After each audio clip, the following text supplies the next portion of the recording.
Hello बच्चों, let us see this question. Question say that the point A जिसकी vertices है -4 -1, B जिसकी vertices दिया हुआ है -2 -4, C 4 0 and D 2 3 are the vertices of किसकी वर्टिसेस है बताना है। पहला पैरेललोग्राम, ए जो है पैरेललोग्राम है, बी है रेक्टेंगल, सी है rhombus and 4D the square. तो सबसे पहले हम लोग की कंसेप्ट के बारे में डिस्कस कर ले। तो मैंने लिखा की concept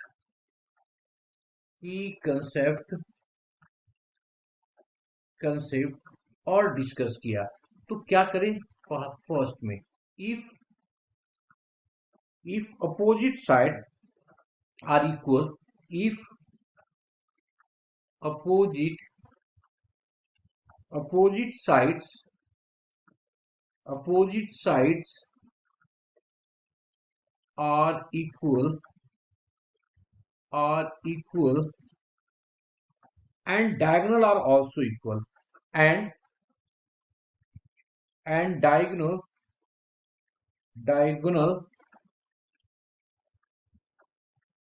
are also equal are also equal then rectangle then rectangle rectangle otherwise parallelogram otherwise parallelogram अगर अपोजिट साइड इक्वल है तो ये हो जाएगा, या इसकी जरूरत है नहीं, एक दो की कंसेप्ट लिख देते हैं हम लोग, है ना। और सेकेंड लिख दिया कि अगर सारे साइड इक्वल है और डायगोनल इक्वल, क्या हो गया, अपोजिट साइड इक्वल और सारे साइड इक्वल हो जाए, है ना। अब मैं सेकेंड की बात कर लेता हूं कि if all sides are equal and diagonal also equal, diagonals are also equal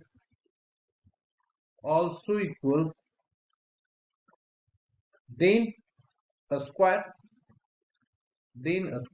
और अगर डायगोनल इक्वल नहीं होता है दोनों में तो एक रोम्बस बन जाएगा, एक पैरेललोग्राम हो जाएगा।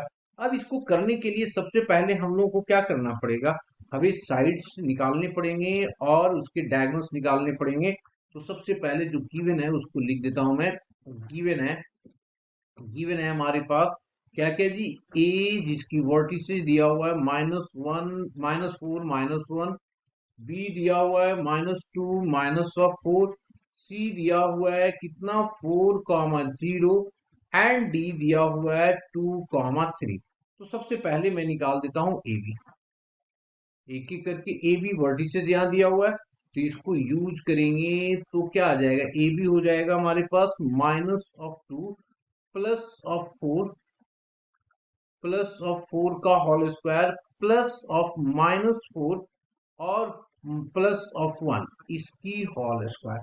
ये कितना हो गया, यहाँ पे देखिए -2 तो 2 का होल स्क्वायर 4 और 3 9, तो ये हो गया 3 + 9 दैट इज इक्वल्स टू, ये हो जाएगा 2 जब 4 होगा ना, 3 लिख दिया, 2 जब 4 और 9, ठीक है। तो ये हो गया 4 और 9 दैट इज इक्वल्स टू √30। ए भी निकाल दिया। अब हम लोग बी सी निकालते हैं। तो बी सी निकालेंगे, बी और सी हमारे पास देखो, ये बी है और ये सी की वर्टिसेस है, तो इसका हो जाएगा 4 + 2 का whole square plus of 0 plus of 4 का होल स्क्वायर, तो ये हुआ 6 6 तक 36 और 4 तक 16, तो इसको लिख दिया 36 +16 दैट इज इक्वल्स टू 52। ये हो जाएगा 52, तो 4 तिया 52, तो ये हो गया 2 √30। नेक्स्ट बीसी आ गया। अब आ जाओ सीडी पे। C D is equals to, C हमारे पास क्या है, ये है और डी है, तो सी डी हो गया तो 2 -4 का होल स्क्वायर, 2 -4 का होल स्क्वायर +3 -0 का होल स्क्वायर। ये हो गया 2 जब 4 और 3 जब 9, तो ये हो गया √4 +9 दैट इज इक्वल टू √30। इसका मतलब ये दोनों इक्वल हो रहा है, और अब निकाल देते हैं डीए। डीए हमारे पास डी तो ये है और ए ये है, ठीक है। तो इन दोनों को निकाल दिया तो ये आ गया 2 प्लस ऑफ 4 का whole square plus of 3 plus 1 का होल स्क्वायर। दोनों को सॉल्व करें, 6 आ गया, 6 छक 36 और 4 छक 16, तो ये हो गया 36 plus of 16, this is equals to under root में ये फी आ जाएगा 2 माइनस 52 आ रहा है ना, तो 2 माइनस अंडर रूट ऑफ 13, तो ये आ गया 2 अंडर रूट ऑफ 13। तो फिर देखिए ये और ये इक्वल आ गया। अब ये क्लियर पता चल गया कि अपोजिट साइड इक्वल है इसका, ठीक है जी। तो जब इक्वल पता चल गया तो अब डायगोनल निकाल देते हैं। तो डायगोनल के लिए AC निकाल देते हैं सबसे पहले। तो AC निकाला तो AC हमें हमारे पास है, देखो ये A है और ये AC है, तो AC निकालेंगे तो ये आ गया 4 प्लस 4 का whole square plus of 0 plus of 1 का whole square.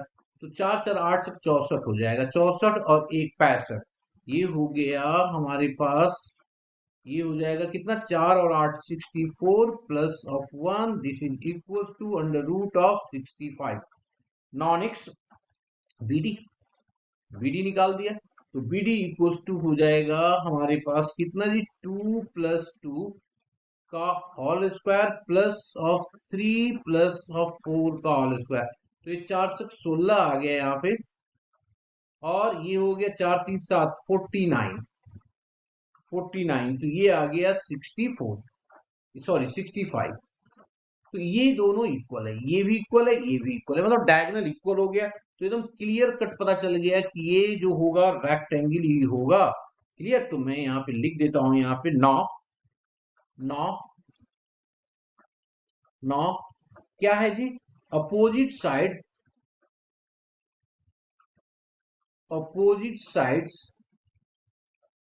Sides are equal and diagonal भी इक्वल है, एंड ऑल्सो डायगोनल इक्वल है ना, and diagonals are also equal, diagonals are also equal। अब अगर ऐसा होगा तो ये क्या हो गया, इसका मतलब ये बन जाएगा क्या जी, रेक्टेंगल ना। तो मैंने लिख दिया कि ये रेक्टेंगल होगा, और ऑप्शन देख लीजिए कौन सा ऑप्शन मिल रहा है, B option is the correct option. Hope you understood it well, best of luck.